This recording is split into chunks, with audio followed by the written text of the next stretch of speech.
Hey everybody, welcome back to Evolved Equine Partnership. If you're new to my channel, I am Brooke and welcome. For today, it is my very first long form video and it is going to be about my riding journey and my journey with horses. So it was requested from one of you guys for my 500 subscriber special to do a kind of how'd you get to where you are today kind of thing. So that is what we were going to be doing. First off, I'm in the tack room, so I'm not sure if it's going to be too echoey or the lighting. I'm going to be cleaning some tack while I'm talking, but before I start cleaning tack, I'm going to talk to you guys a little bit about Evolved Equine Partnership. I created Evolved Equine Partnership because horses need to be heard and horses need to be seen. A lot of times it's not about the horses, it's all about the riders and the competition and the money and the time and just being perfect. And so I created Evolved Equine Partnership because horses need to have a voice and an opinion as well. So I allow my horses to have voices and I allow them to have opinions. I allow them to tell me when they're having a day off and not wanting to do anything. So I created Evolved Equine Partnership because I want to see more of that in the horse world. I want to see more of people listening to their horses and not just expecting their horses to be a machine, because a lot of times horses are just pushed through everything and they're forced to be machines, which they aren't. So this is my first long form video, and after this long form video I hope to continue on doing long form videos, training, and probably like some riding vlogs, whatever. Kind of that needs to be long form, as well as, of course, I will continue on my YouTube shorts because I love to do my shorts. So anyway, let's get right into this video. Oh wait, okay, so I'm planning on doing long form videos and continuing on doing long form videos, as well as I was kind of thinking of maybe starting something like weekly challenges where I give you guys weekly challenges to do with your horses, to build a better connection and a better relationship with your horse. So if you guys are interested in that, let me know, stay tuned, and I will let you guys know when I start doing that. So let's get into this video. So the love for horses has been passed down through generations, starting with my great-grandpa, who was in the cavalry in World War I. Horses actually ended up saving his life a couple times, so his love for horses was enormous, which got passed down to my grandma, and then that got passed down to my mom, who loved horses ever since she was a little girl. So my mom started I can't talk today. My mom started out by owning a Arab, and then she got I'm pretty sure he was a thoroughbred. So she did dressage and jumping. And then for her third horse, she ended up getting a off-the-track thoroughbred. So his name was Ali. Ali was sired by Ali Sheba, who was in the Kentucky Derby. And that is where Ali was on his way to when he broke his knee on the track. After having screws put into his knee, they wanted to race him again, but they just weren't seeing progress, so he got sent to a rescue where my mom purchased him from. Ali was a pretty difficult horse in the beginning, and that is when my mom discovered natural horsemanship. So she started on her natural horsemanship journey with Ali, and he became an incredible horse. Ali was the first horse that I ever sat on when I was a baby, and he was a fabulous horse who was a big part of our lives for quite a while. Ali eventually got sent up to a ranch to live out the rest of his life happily out in pasture with a bunch of other horses, and he passed away not too long ago, very peacefully. He was found in the field. So he had a wonderful end to his life. The beginning probably wasn't so good being a racehorse, but the end, it was a happy ending. So let's move on. So after Ali, well, he was just a big part of the natural horsemanship part of my life. And we only had Ali when I was really young, so I didn't really do much riding or anything on him. We went and visited him up at the ranch a couple times, but when I was 6, I started doing English lessons. So I started on this pony. His name was Chip, and I was about 6, and I started doing English lessons on him. He was a cool little pony. I would go with my mom and tack him up and get all ready and then have my lesson on him. When a couple lessons in, I didn't take very many lessons on him because I got really scared after seeing Chip being lunged and bucking. So 6-year-old me got really scared seeing a pony bucking that I was about to ride. I told my mom that I wanted to do gymnastics, and she was a bit upset because she loved horses so much and she wanted me to love horses as well. So I started doing gymnastics, and then I moved on to doing some soccer and acro. And then I wanted to get back into horses, but I didn't just want to ride them. I wanted to do gymnastics on horses. So I actually started vaulting when I was, how old was I? I'm going to say 8 or 9 I started vaulting. I'm not 100% sure, but I'm going to say I was 8 or 9 when I started vaulting. And so I began on my vaulting journey. I didn't do vaulting for very long, but it was a really cool experience, and it helped to build a lot of confidence, built a lot of strength, core strength. And so after vaulting, oh, sugar. So, whoa. Murphy's oil, or Murphy's oil, but I think it froze over winter. Oops. So, oh shoot, where's the cloth? So I used to live in the city, and that is where I used to do vaulting, was in the city. And we had a cabin out in the country. So I don't live in the city anymore. I live in the country. But when I did live in the city, we'd have a cabin that we'd go up to in the summer and stay at our cabin. And so there was a trail riding place. So I did some trail riding there over summer.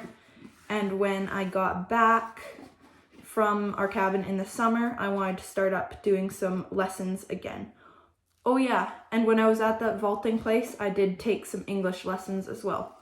So when we got back from our cabin in the summer, I started on English lessons again, and I really quite enjoyed these lessons. I think I was about 9 or 10, yeah. So I must have been about 9 when I was doing the vaulting. So I started up doing these English lessons at this place where I could either choose to ride in the indoor arena or the outdoor, or I could choose to go out on the trail for my lesson. And so I love to go out on the trail for my lesson. I didn't always go out on the trail though, because I did do arena work as well. But I really liked it there until I started to see something that I didn't like, which was the owner of the horses was treating them unfairly. And so as me wanting to support this place and have fun and ride at, it was a really hard decision for me to choose to stop supporting it, because it was something that I did not like to witness, and because it was something that I did not agree with. So I stopped riding after I saw the owner hitting her horses. I stopped riding there, and I'm pretty sure that I stopped riding for a little bit. I went into grade 6, and in grade 6, I started to struggle a lot with friendships, and I started to get bullied. So in grade 6, I was struggling, and my mom put me into some horse-guided healing. So she's actually a really good friend of mine. She does intuitive communication with horses, and she does horse-guided healing. So I would go to her farm, and I would sit with her horses and just be with them. And they would just take all of that horrible energy from school and make me feel better. So I really quite loved being there. I started going there and cleaning some paddocks, and I started working with this little pony. and he was actually my best friend for quite a while. He was a little flea-bitten gray pony, and he was amazing. He was super cute and a little bit sassy sometimes, but I loved him. And so at the end of my grade 6 school year, we were moving up country, and so this was really hard for me. After I had spent so much time with this pony, I had to leave, and that was probably the hardest part about leaving the city, was just leaving that farm and the ponies and the people. So that was probably the hardest part about moving from the city, other than my grandparents. But I was pretty happy to leave the city because I didn't like the city. So, and I didn't really have many friends, so it wasn't really hard for me to leave. But so we moved, and after having to say goodbye to the pony, who I absolutely loved, that was the hardest part. After saying goodbye to him, I did go back and visit a couple times, and I still go back to the city once in a while, but I started doing Western lessons where we moved to. And so I started at this place where I started doing Western lessons, and they were really good lessons. I learned a lot from them. And oh yeah, wait. So I forgot to say, with the horse guide healing and intuitive communication, without that, I don't think I would be where I am today, because it was a big part of what I do now. So I honestly don't know if I would be where I am today if I wouldn't have done that and wouldn't have gone through what I went through at school to get to there. But anyway, back to where we moved to.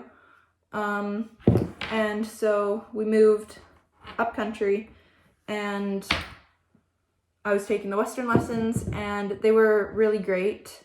I learned a lot from them, and then I stopped taking them, I think because it started to get like too cold, and where I live it can get really cold in the winter, so the lessons were being moved to an indoor, which was even farther of a drive from where I live, so it was too hard to go all the way there to take them. And so I stopped taking the Western lessons, and then after that, I think when we moved, how old was I?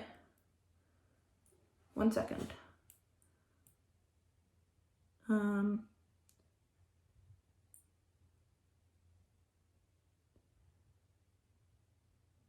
think I was 11. I think I was 11.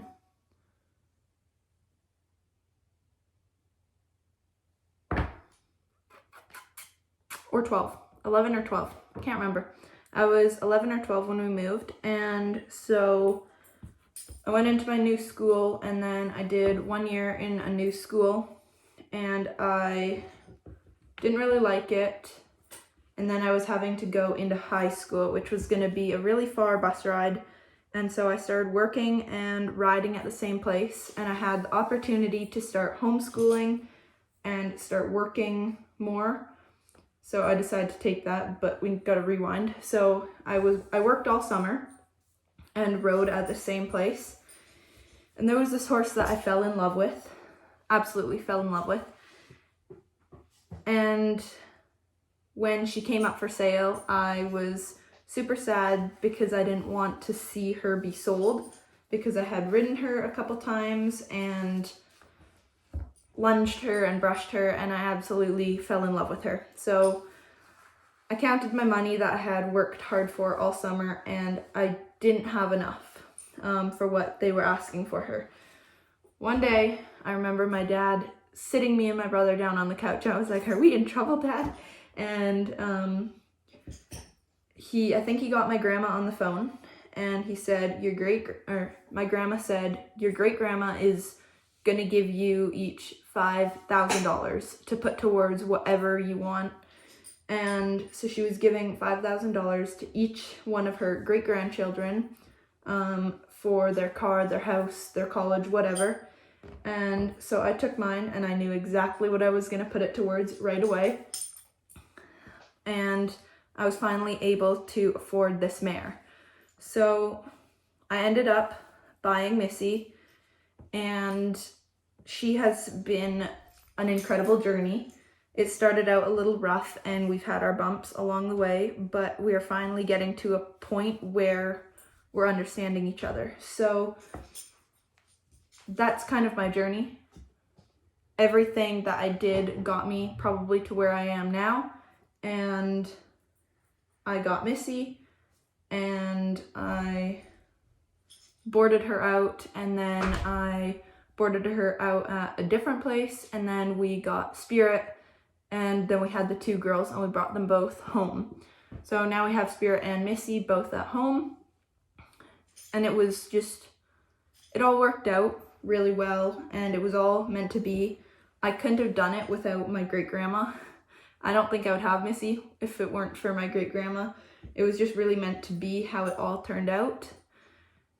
And it's been a really great journey so far, and I'm so excited to see how the rest of it plays out. So I guess that is where we are going to leave it off. That is my journey. English lessons, Western lessons, vaulting lessons, everything. Not everything, but yeah. So I really hope that you guys all enjoyed this video of my journey with horses and my riding journey, and I can't wait to see how the rest of my journey goes. Thank you guys all so much for watching. I really hope you enjoyed, and stay tuned for the next one. Bye!